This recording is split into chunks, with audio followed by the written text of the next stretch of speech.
Hello everyone, so in this video I'll be explaining how you can create a load balancer and use the existing certificate that we had just imported with this load balancer. So let's go ahead and create a load balancer.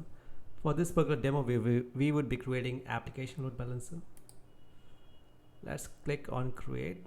This is going to be internet facing. Let's give it a name, Spark Flows ALB for test. This might take some time because it's a bit slow. Yes, and now we are going to just select the AZs where we want to create the load balancer. So we would be selecting 3 AZs, and we already have a load balancer wizard security group, and this is going to be HTTPS. So the listener is going to be HTTPS, and we need to create a load balancer. We need to associate the load balancer with the target group. So let's first create the target group, and it is going to use IP addresses. Let's give the target group a name.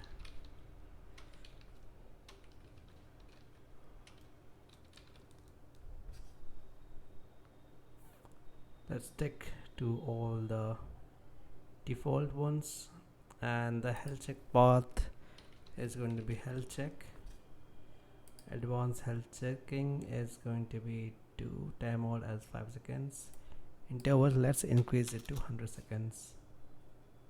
And yeah, we are good with the success code. Let's click on next. Let's give some default value. Add IPv4. Include as pending below. This is something which is going to be replaced later on when we attach the load balancer. And let's click on create target group. So we have the target group, and now we are going to use this target group over here. Let's click on it, and this is the target group that we created. And because this is a secure listener, that's why we need to have an certificate associated to it. So we have already created a certificate, which is test.sparkflows.dev, and let's click on create load balancer. So now that we have the load balancer, let's go to the details page, and again this is going to take a couple of minutes. Now that we have the load balancer active, let's check it out. So we'll be using HTTPS.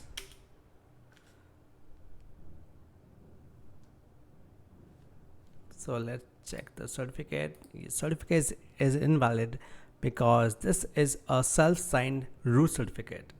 So this way we can verify that our self-signed certificate has been successfully imported into our load balancer. Now that we can access the load balancer from the browser, let's create a Route 53 for quickly accessing the website. So we would be selecting one of the hosted zones and creating a CNAME for our deployment. So let's create a record. Let's give it a name, test.sparkflows.net, and we would be using the CNAME, and the value of the CNAME would be the same as the DNS name for the load balancer. Let's paste it. We'll be giving a TTL for 1 minute and create the record. So this is going to take a couple of seconds to reflect the changes. So let's check it out if it has been updated.